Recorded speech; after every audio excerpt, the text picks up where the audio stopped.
All right. So we will get started. Welcome to Artists and Their Art with Dr. Ellen Longsworth.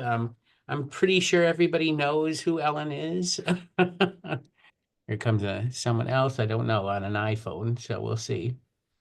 Um, so anyway, my name is Marty Ackitts, and I'm the Adult Programming Coordinator for Peter White Public Library. And I think most of you I've seen before at Artists and Their Art. But I do these introductions for the people who might watch the video after the fact. So anyway, welcome to Peter White Public Library, and I'm so glad you're here tonight. And I'm just going to talk about a couple things that are upcoming here at the library. Next week, Tuesday, we have our Blues Day Tuesday, which is going to be Tuesday, May 27th from 6:30 to 7:30 p.m. in the community room. We have Brian Wallen and Mavis Farr who are going to be performing. And if you don't know those names, you probably do know if you're from the Marquette area, the name the Make Believe Spurs. They are part of the Make Believe Spurs, a really popular group here. And then next month, we have lots of great stuff coming up, and I'll just do a few highlights. We do have our concert on the Steps series starting. Hopefully, no snow. It's going to be warm, and it'll be June 11th that kicks off. But every Wednesday, second, third, and fourth Wednesday of the month, June through August, we are going to be having musical groups. The first performer is going to be Troy Graham. And then that's on June 11th. And then on June 18th, it's the Make Believe Spurs. On June 25th, it is Cloverland, all really popular performers here. Those concerts will be recorded and posted um, as well. That if you can't watch it that night or be here that night, you will be able to watch it after the fact. And we also have some really great movies coming up in June as well, including a really wonderful German film called The Teacher's Lounge. And then also for our dinner and a movie next month, we are going to be showing Wicked, the movie Wicked. So if you have not had a chance to see Wicked on the big screen, this is your chance. So anyway, I think that Ellen probably doesn't need any introduction here to most of you. But Ellen, obviously, as you can see from the title slide there, she's an art history professor emerita from Merrimack College. And she is coming to us, however, not from Massachusetts today. She is coming to us from Florida, where it's, I'm sure, balmy and much warmer than we are right here in Marquette. So I'm going to turn things over to Ellen, and I'm going to mute myself and just enjoy what she has to say. So, all right, Ellen, it's all yours. Well, thank you, Marty, as always, for your kind introduction. And thank you all for being here this evening. Welcome.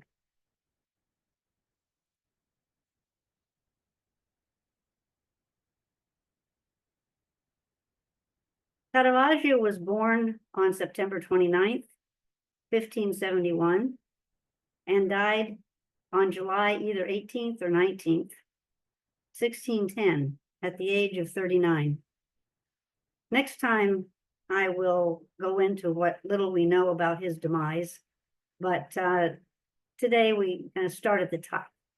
And Caravaggio as a young man and developing his what proved to be abundant skills as an artist. His father was a man of repute, what we say in Italian, a maestro di casa, a master of house, meaning a kind of steward, to the young Francesco Sforza. His father was among what we would call the gentry. He owned land, and by 1563, he had married and was living in Milan. I should say that he hailed from Caravaggio, which is a town north of Milan, from which Caravaggio picked up basically his nickname. This is the Castello Sforzesco, which was built by Francesco Sforza, and it gives you an idea of the kind of presence that Milan had as a ruling state in the Renaissance and late Renaissance as well, where we basically are moving into what we call the Baroque, but we won't deal with that specifically this evening. Caravaggio was born to his father's second wife, his first wife having died, and he was apprenticed in 1584 to a Milanese painter, from which he probably learned the basics. We don't have any paintings by Caravaggio from this era, and as I'll introduce to you some of his first paintings, they don't appear to have been extant until his Roman era. He arrived in Rome about 1592 or 1593. And a little bit about the Rome that he entered, very different from the Milan that he lived in for a bit of time. What he saw there practiced in terms of art was large-scale frescoes largely. And they were produced in abundance under Pope Sixtus V, who reigned from 1585 to 90, culminating, not having to do with frescoes, but architecture, culminating in the dome of St. Peter's Cathedral you see here. Fresco decoration continued under the Pope and subsequently, and one of the finest fresco artists of the day was Annibale Carracci. And you see one of his most famous details from a vault fresco in not the church, but the Galleria Farnese in another building in Rome. Now, I'm going to be quoting a little bit here this evening, and here's the first one. Caravaggio never painted in fresco.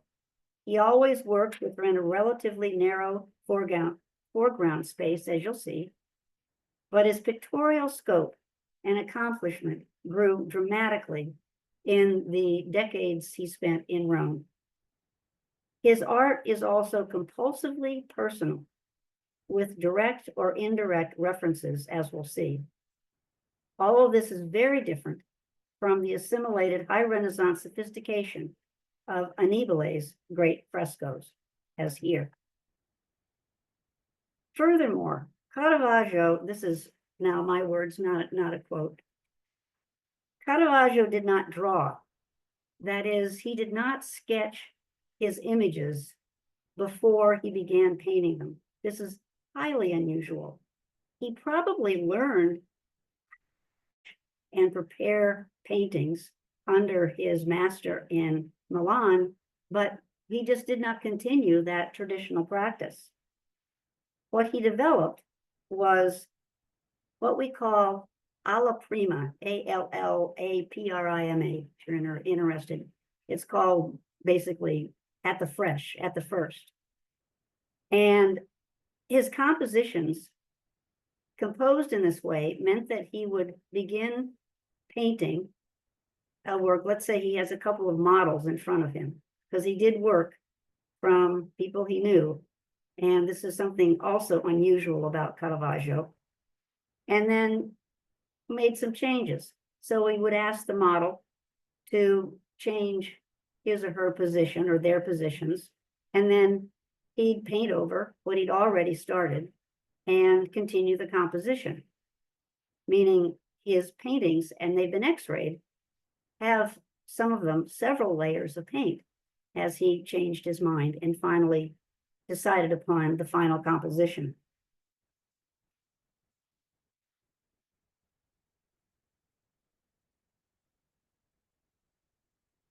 I thought you might enjoy this slide before we looked at any of the particular images, because Caravaggio is known for his paintings of faces,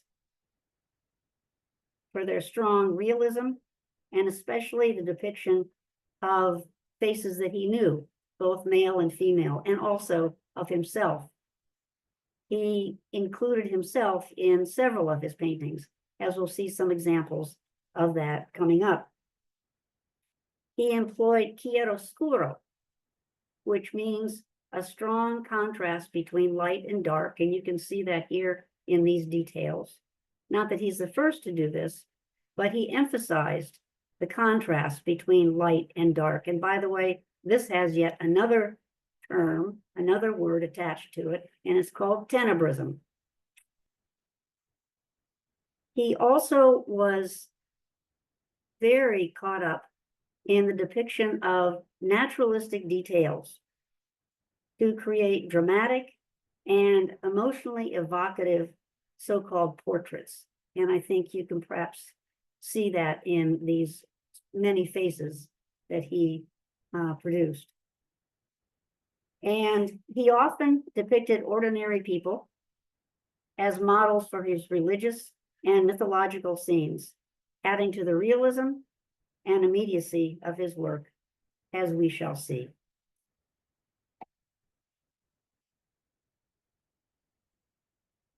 Boy with a Basket of Fruit is one of the first works of Caravaggio's of which we know anything. And it's memorable, and you might think this is very strange, but it's the truth of the matter, because the boy carries an elaborate basket of fruit. This is not a subject that was at all popular in Rome, but popular instead in Lombardy, which is the area in which we find Milan. And this is only one of the types of subjects that Caravaggio introduces into the Roman milieu that will become very popular. But here's where this basket of fruit may have come from in terms of influence. So we'll come back to him in a moment. Here is a quite delightful, elaborate painting by Vincenzo Campi, a Milanese painter. Perhaps Caravaggio knew this work. And then there is this, I think, absolutely striking portrait by Ambrogio di Paredes. This is not only a Lombard work, but it is an image which is highly influenced by Leonardo. Now, Leonardo da Vinci spent, something like 2 decades in Milan working for the dukes there. And, well, of course, that's where his Last Supper is located, as I'm sure y'all know. And so other paintings of his were certainly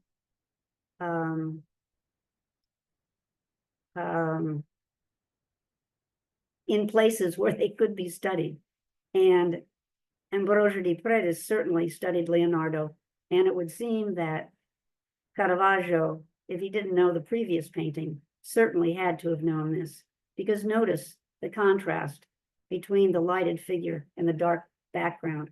This is an example of tenebrism, which Caravaggio forwarded. So I told you we'd come back to the original. This youthful figure is one that we will see over and over again in Caravaggio's work. And often, as we'll see, with what we think are sometimes subtle, sometimes pretty obvious sexual innuendo. Another early portrait, and this is a portrait, I should say, another early work that is a portrait by Caravaggio. As you can see from the caption, he's showing himself as Bacchus. Now, art historians have had a time over this figure, because some don't believe it's Bacchus, some don't believe it's the artist, but most do. And the leaves in his hair, the ivy leaves, comport with Milton speaking of, quote unquote, ivy-crowned Bacchus. And then the face is very like Caravaggio's, and we'll see another portrait of him in a little bit.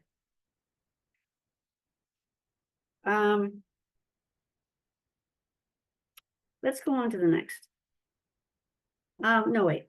Before we leave this figure, I want you to note how Caravaggio has presented the figure. This must seem like a small thing, but in this work, there is no form between us and the figure.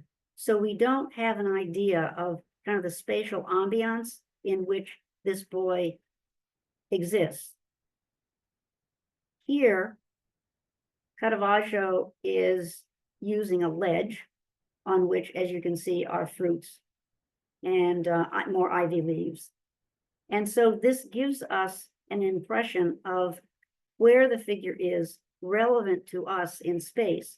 And this is important for an artist, for any artist who wishes to paint images which will relate to the viewers, whom he hopes, of course, will purchase the work. Anyway, Bacchus mulatto means sickly Bacchus. This is a nickname that this painting was given long after it was completed by art historians. Now, this work is particularly significant, even though it's been lost for quite some time, because it was part of a number of paintings which were owned by a French dealer in Rome, paintings of Caravaggio's, and which was purchased, as you can see from the caption, Cardinal Francesco Maria del Monte. Now, this cardinal was not only significant as a cardinal, but he carried a lot of weight in Rome, and especially in the realm of art and artists, as he was the head of the Accademia di San Luca, so the Academy of St. Luke, which is the Academy of Art and Artists. And what occurred with Del Monte acquiring this painting by Caravaggio was he became so, I think you could say, obsessed with Caravaggio's work that many of the paintings you'll see coming up were created for Del Monte, but Del Monte invited Caravaggio into his mansion in Rome, where he lived for I don't know how many years, with a passion of bread and wine. So the cardinal took care of him in that respect as well.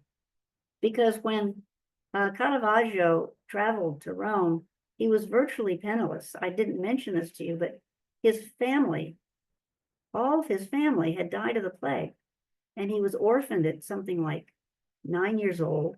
And then he fell in with the master, the Milanese painter, and then found his way to Rome. Now, this is an interesting painting in that it is duplicitous, isn't it?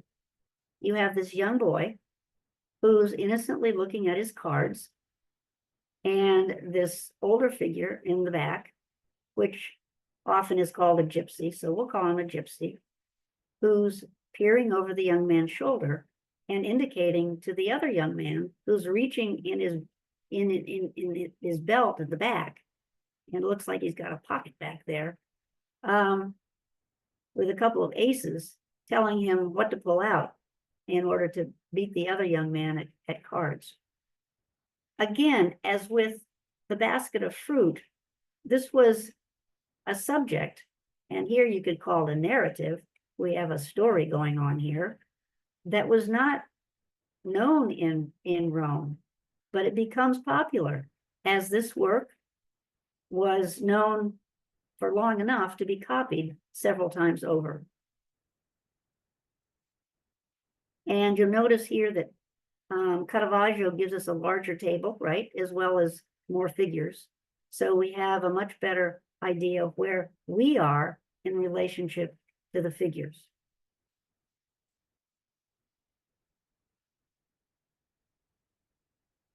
The gypsy fortune teller is another piece of duplicity, as one of my sources has it.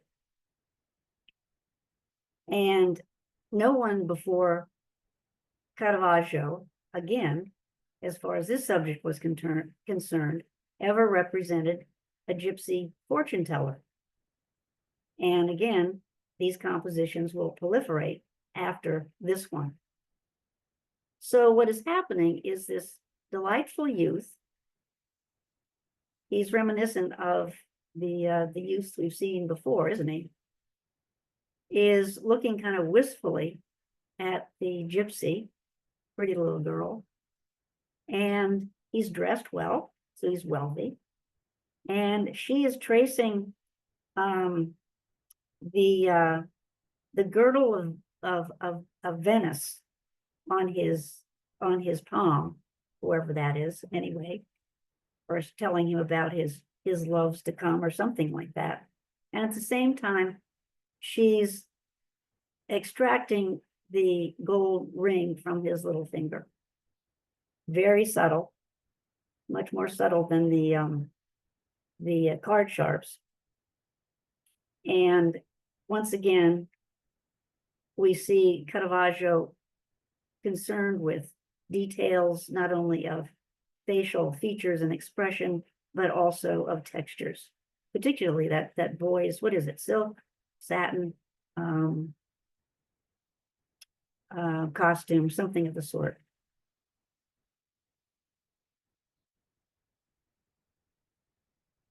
This consort of youths was the first painting that Caravaggio painted exclusively for Cardinal Del Monte. And it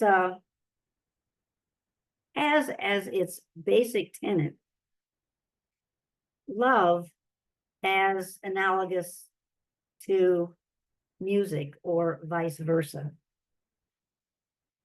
There is a winged Cupid in the upper left-hand corner, and he is he's playing with a bunch of grapes.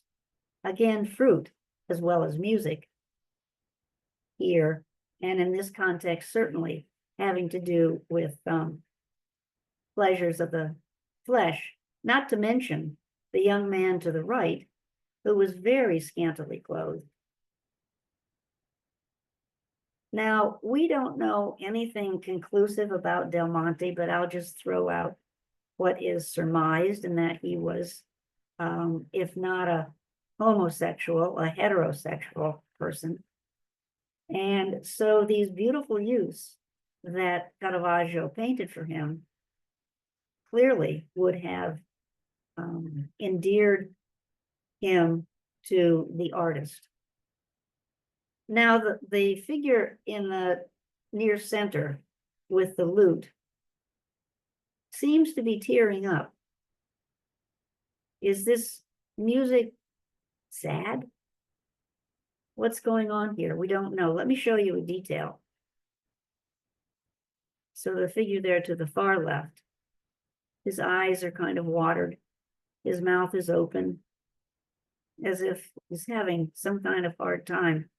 But again, it is an exquisite example of Caravaggio's interest in what he sees. His figures are not idealized. Maybe the near naked forms are, but otherwise these faces are very realistic. And as I said, he worked from friends and other people he knew, like concubines, for instance. And by the way, he may have been heterosexual. We don't know. This lovely painting, the lute player, represents what has been called an androgynous youth. A well-known modern art historian misidentified this figure as female, in fact.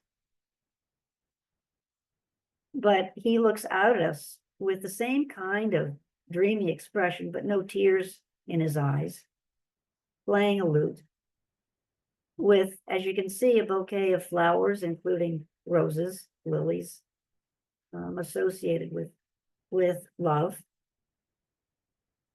And this is a work that Caravaggio declared. We have very little information from the artist himself, but he declared that this was his most beautiful painting. So you can agree or not. And this is another painting that he created for Cardinal Del Monte.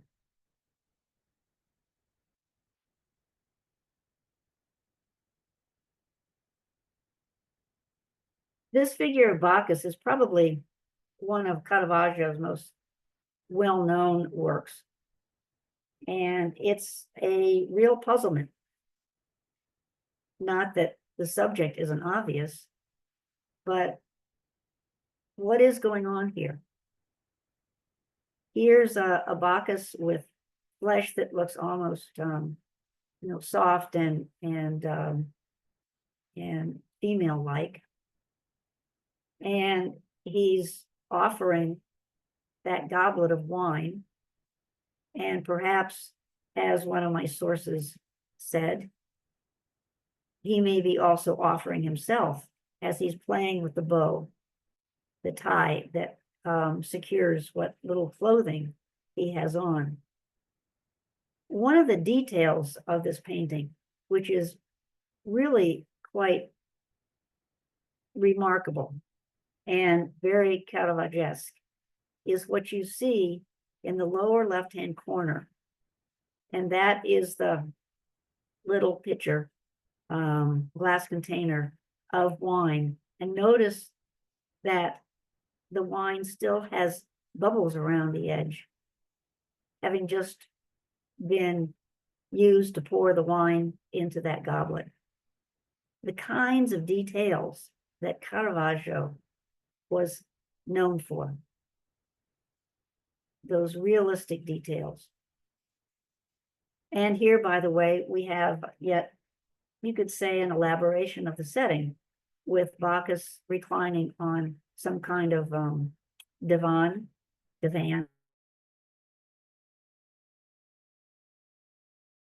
very comfortable. And again, we see where he is in relation to us. And by the way, I've just got a message that I need to plug my machine in or I'm going to lose you. I'll be right back.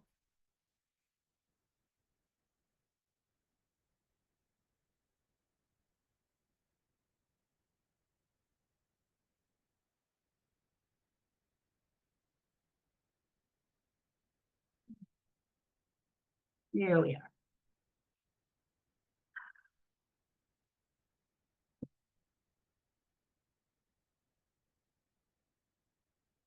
This is a related painting in terms of the face of this figure. Not that it's meant to be Bacchus by any means, but it's also related in that it's an effeminate boy. And as you can see, the middle finger of his right hand is being bitten by that little lizard that's emerging from some thorns.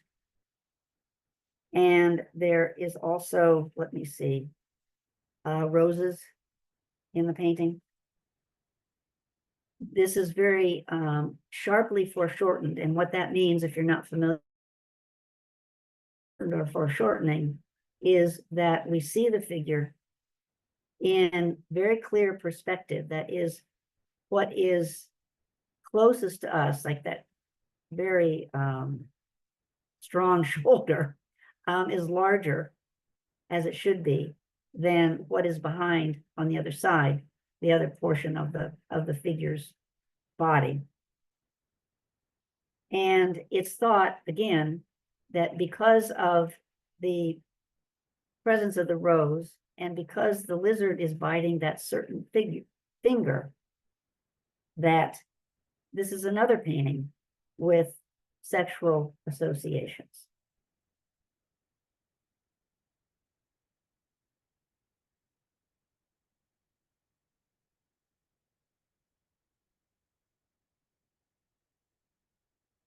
I wanted you to see this quote by Carol van Mander, what this person wrote about Caravaggio. I'm sorry, I was looking for the quote because I can't see all of it because of the pictures of some of you to the right-hand corner. So you can read it for yourselves, and I'll just talk about it for a little bit. But here is a contemporary poet, playwright, painter, art theoretician, art historian, and he speaks about, as you can see, that that Caravaggio paints from nature.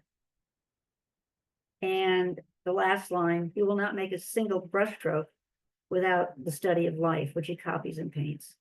And thinking whether this is true or not, thinking so very little of his own work. But that's a contemporary interpretation of Caravaggio, the person, the artist, and his work.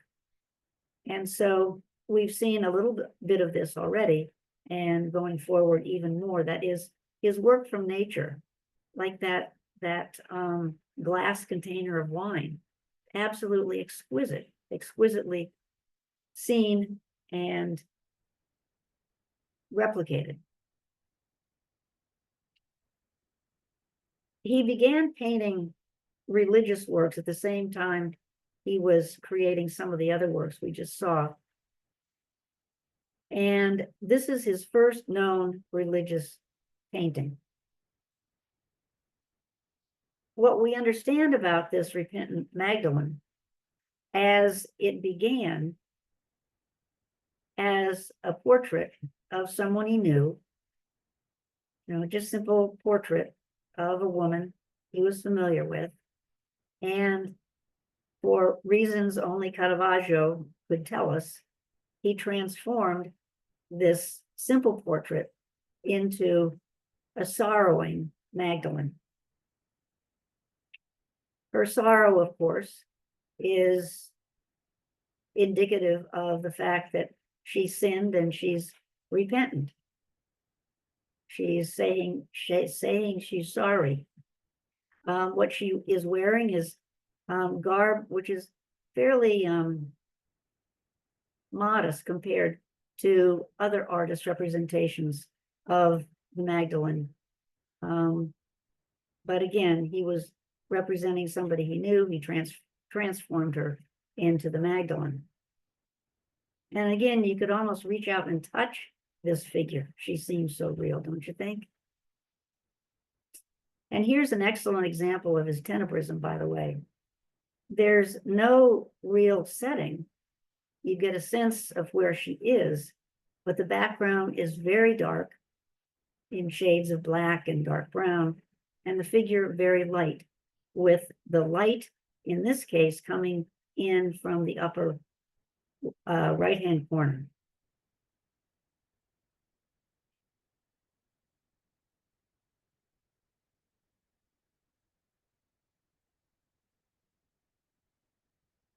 The model, by the way, for the Madonna here is this same woman, okay? Cuddling and comforting the child, while a music playing angel, very scantily attired, is entertaining the family here in this quite beautifully painted landscape. And in this particular example, which is the first such example we've seen, you can look far into the distance and the sky is light. And this is a method by which artists tell us that we're looking into a very, very far distant landscape. But again, the inclusion of this nearly naked male figure is so indicative of Caravaggio. And there's no indication for whom this was created, but it follows in the footsteps of the other paintings, not religious, that we've just seen.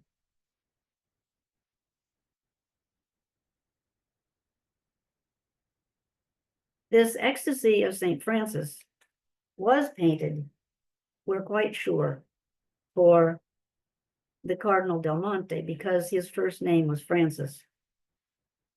And you see here a very unusual depiction of the ecstasy of this saint. Usually he is standing or maybe even sitting, but not fainting away, with hands outstretched to a seraphim in the sky, from which the stigmata is delivered to him. We barely see the stigmata in his his left palm, if at all. And we see him pointing to the stigmata in his chest, or actually the angel is. And here's another scantily clad male figure. And the face of this angel is very like many of the other faces we've seen of the young boys that populate Caravaggio's paintings. Now, by comparison, this Ecstasy of St. Francis by the Venetian painter Giovanni Bellini is within the tradition of such representations. Here he stands. We don't see the seraphim, but we see a bevy of clouds in the upper left-hand corner, and assume the light is coming down from thereabouts and reaching St. Francis as he stands, already having received the stigmata. So to go back, this is very, very unusual, very sensual, as virtually all Caravaggio's paintings are, at least to this point.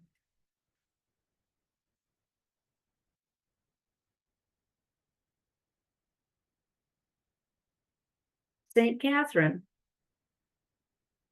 was a saint who was strapped to the wheel that you see there, and then it broke and she was saved. I'm not sure that she died first, but anyway, she was saved.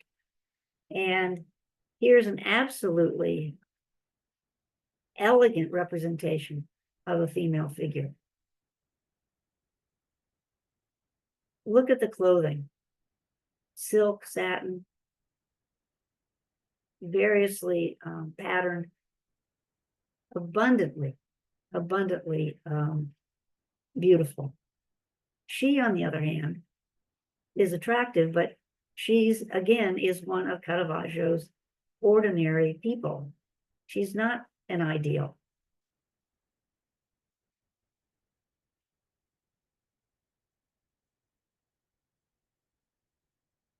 He was particularly interested, as we'll see here in the next work, by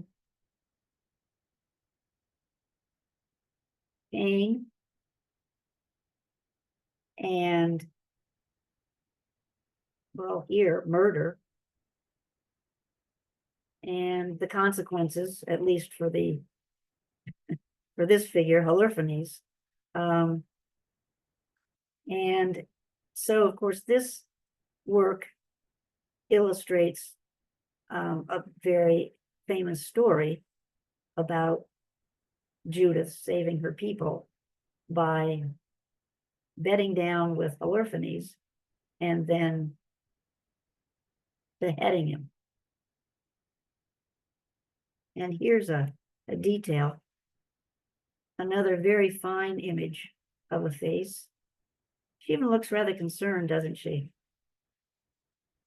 at what she's doing. As the old lady, another incredibly detailed and expressive visage looks on.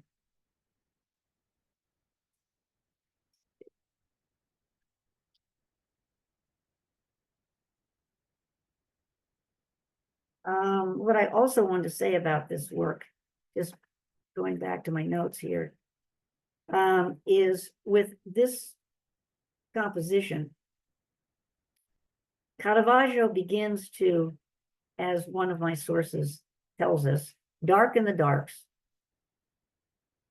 You can see aspects of the figures, particularly Holofernes, quite dark in shadow, and the tenebrism here taking hold.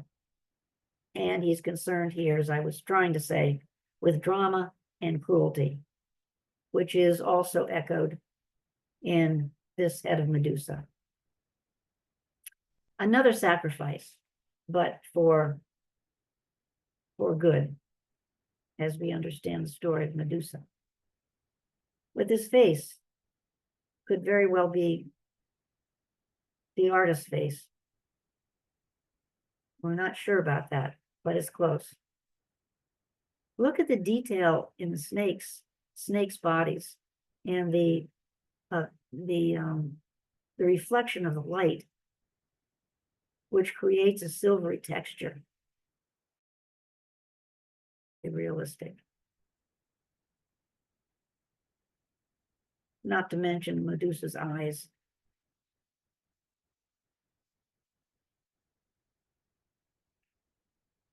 And we return to still lifes. This still life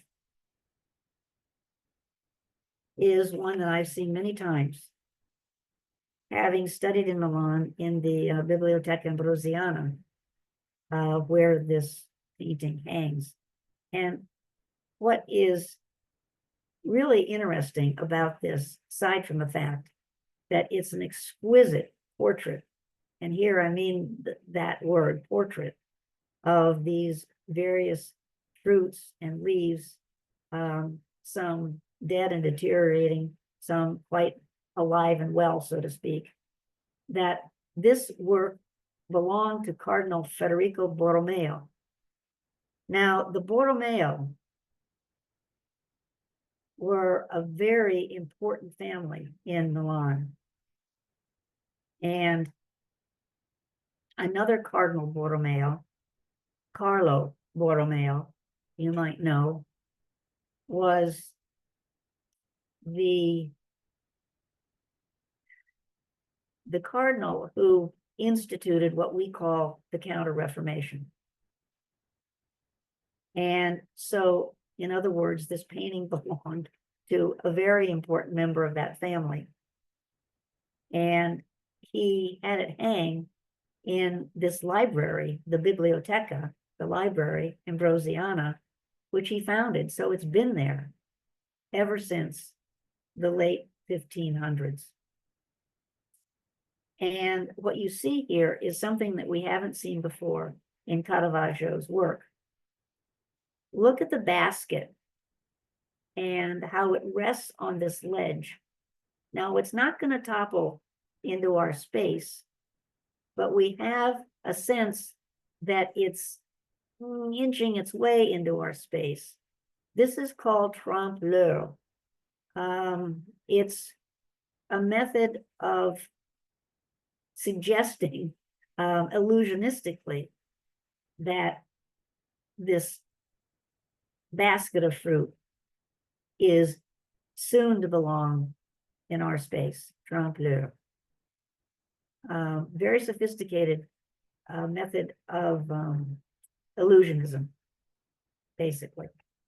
Now, this basket of fruit finds its way into this very famous painting by Caravaggio. And I included in parentheses who commissioned the work and then who finally owned the work, because the cardinal is another very important figure. So as Caravaggio moved along in time, and it hasn't taken him very long at all, he's barely been in Rome 10 years, 8 to 10, not even, when he painted this work. He's become very well known, very well thought of. So here's that basket of fruit, not quite to fall off the table, but the impression, the illusionistic impression, is very similar. Now, I want to read you something. I'll try to shorten it a bit in case you're not familiar with the biblical story, which you could say ends in what you see here. It's Luke 24, verses 13 to 32, and I won't go quite that far. The same day, two of them, meaning disciples of Christ, were on their way to a village called Emmaus, which lay about 7 miles from Jerusalem, and they were talking together about all these happenings, the crucifixion, for instance. As they talked and discussed it with one another, Jesus himself came up and walked along with them, but something kept them from seeing who it was. He asked them, "What is it that you are debating as you walk?" They halted, their faces full of gloom. And one, called Cleopas, answered, "Are you the only person staying in Jerusalem not to know what has happened there in the last few days?" "What do you mean?" he said. "All this about Jesus of Nazareth," they replied. "A prophet powerful in speech and action before God and the whole people. How our chief priests and rulers handed him over to be sentenced to death and crucified him. What is more, this is the third day since it happened. And now some women of our company have astounded us. They went early to the tomb, but failed to find his body, and returned with the story that they had seen a vision of angels who told them he was alive." By this time, they had reached the village to which they were going, and he made it as if to continue his journey, but they pressed him, saying, "Stay with us, for evening draws on, and the day is almost over." So he went in to stay with them, and when he had sat down with them at table, he took bread and said the blessing. He broke the bread and offered it to them. Then their eyes were opened, and they recognized him, and he vanished from their sight. And this is exactly the moment that Caravaggio depicts, right? And he was known, as you'll see in yet another narrative upcoming soon, that as he focused on these biblical narratives, he emphasized the moment of the given drama. The follower with arms outstretched, is this Peter maybe? He looks like it should be. The other apostle about to get up from his chair because he just can't stand what he's just undone. And of course, the servant who knows nothing and so doesn't react. Now, that gesture of Christ is none other than a variation on the gesture of this figure of Christ from Michelangelo's Last Judgment. Because Caravaggio was looking around at important works of art in Rome.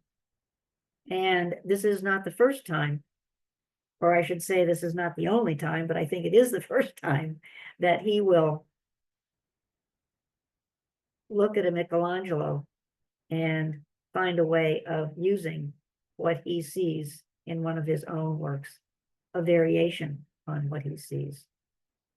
And again, tenebrism wins out here, doesn't it?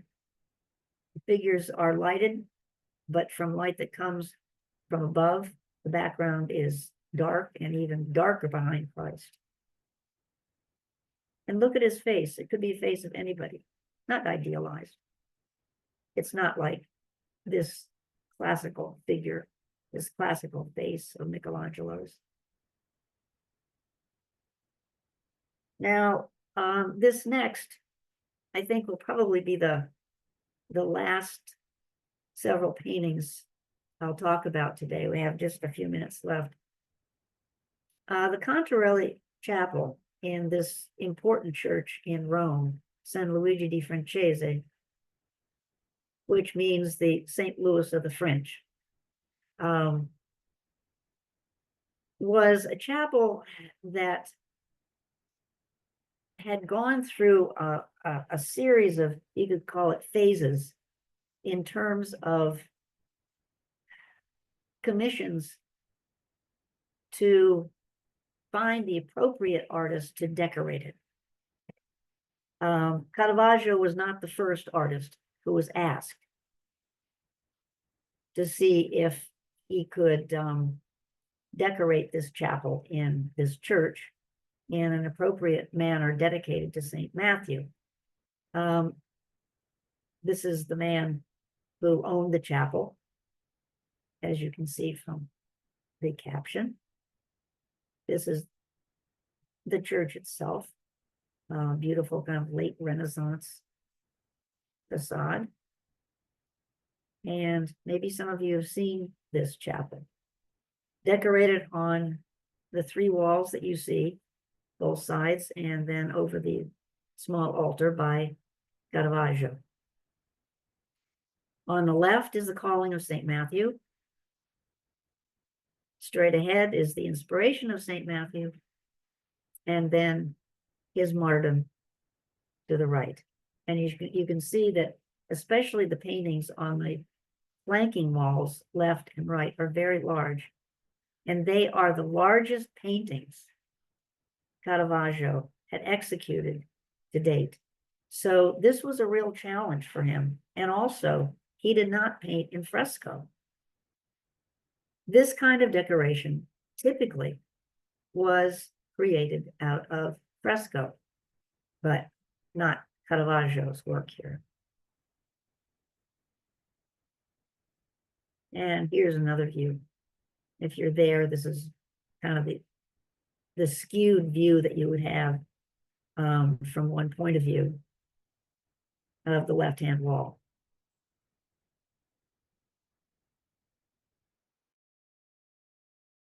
Calling of St. Matthew takes place on a street. I'm sorry, my internet. I'm told it's not good. Boy.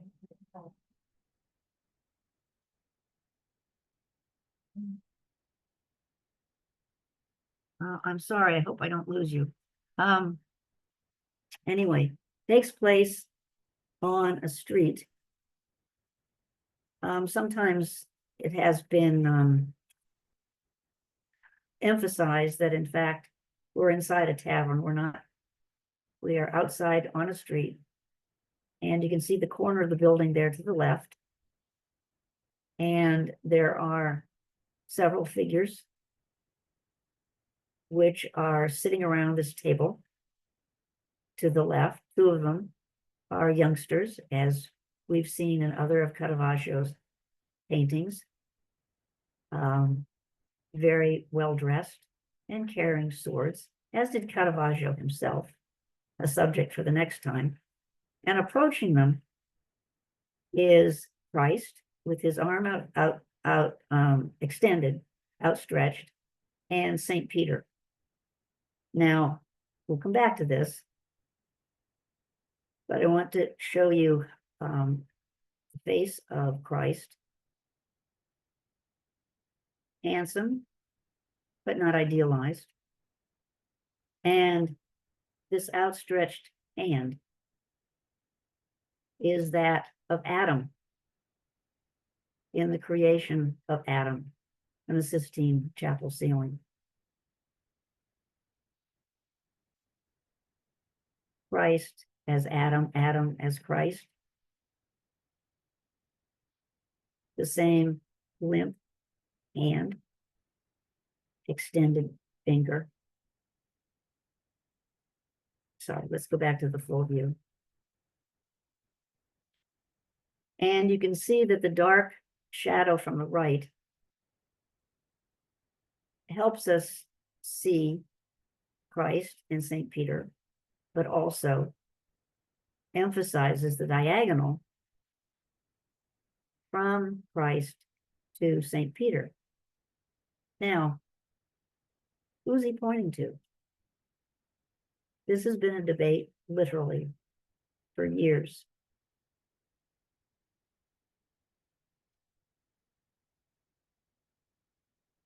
Not these boys.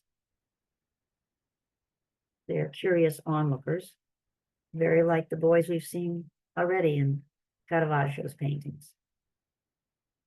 Is he pointing to this fellow who seems to be pointing to himself, doesn't he? And looking at Christ as if he's saying, "Is it I, Lord?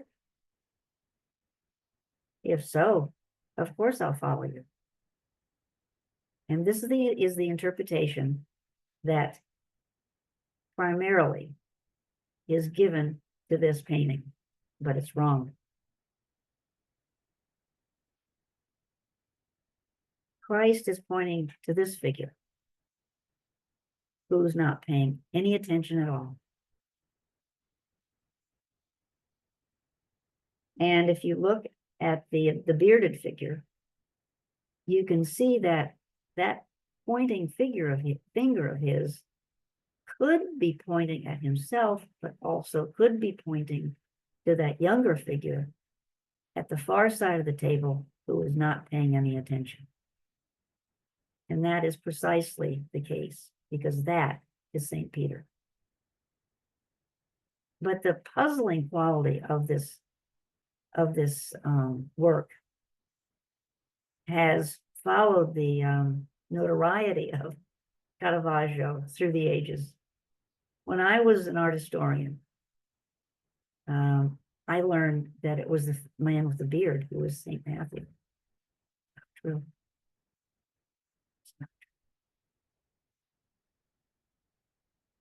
The inspiration of Matthew here has an interesting history in that this is the first painting that Caravaggio created for this space, but it was rejected. Why? One of my sources says because the foot of St. Matthew would be kicking out at the priest at the altar. What I think is that St. Matthew looks like he needs too much guidance here.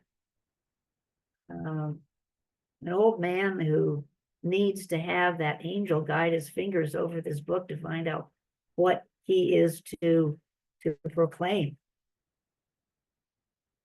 So that rejected, this is what Caravaggio created. A much more vigorous, right? Fluid, dynamic paintings, angels swooping down to, it looks like, count on his fingers whatever he wants Matthew to be thinking about. But Matthew is already at work at his desk, looking up, being inspired, but not being helped along like a decrepit old man. And here's a nice detail of the two. Look at that expression on Matthew's face. He's a little surprised, isn't he? Furrowed brow. I mean, just like any individual you might know, elder individual who's surprised as surprised can be. And the fluid drapery of the angel is really quite extraordinary, don't you think? And then finally, and sorry about those little tabs. I couldn't find anything without them that I wanted. Okay. The martyrdom of St. Matthew. Cacophonous.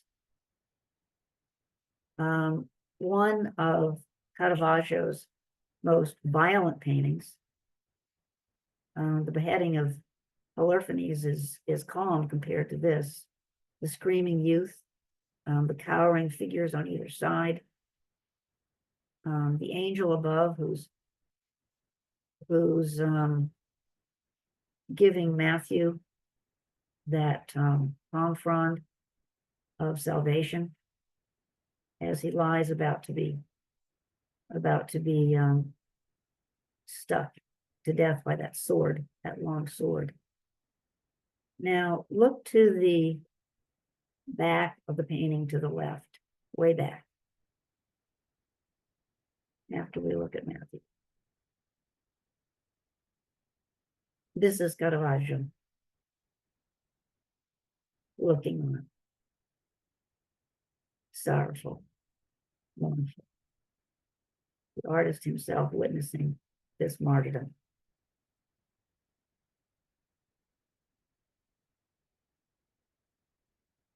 Okay, we'll start here next time. Thank you very much. All right. Anything anybody wants to see again? Any questions or comments? I love cliffhangers, by the way, Ellen. You've left us on a cliffhanger here. Well, it is 7:30. I know. Does anybody have any questions or comments? If you want to, you can unmute or you can put them in the chat, whatever you would like to do. That very last one we were looking at, can we look at it again? Yeah. Oh, no, it wasn't that one. Maybe the one before that. Yeah. So when we were looking at his shoulder, and below the elbow of the angel, Matthew's shoulder, I see a source of light, and then I was kind of confused, and I see a little bit of light on his foot and on his hip. And when I saw this yellow on the bottom of his loose garment, Yeah. I was looking for a source of light. Well, I would assume, Bev, that it's coming from where we are, because there's no source of light otherwise. Yeah, no, but on this garment on the bottom, Yeah. it doesn't, it just matches the light. It really isn't being illuminated, isn't it? Isn't it part of the design of the garment? Well, it probably is then, yeah. Yeah. I see what you're saying. Yeah. But at first I found myself looking for a source of light, Anyway. So that what he's wearing is lined, maybe. Maybe so. That lighter. Yeah. Material. Uh-huh. Oh, Ellen, good looking. Ellen, can you hear me? Yeah. I was struck by the beauty of the ecstasy of St. Francis. It was just stunning. Is there anything else you can say about that one? Let's take us back. I know it's exquisite. It is. Yeah. Yeah. Yeah. Other than Meg, it's so out of the ordinary.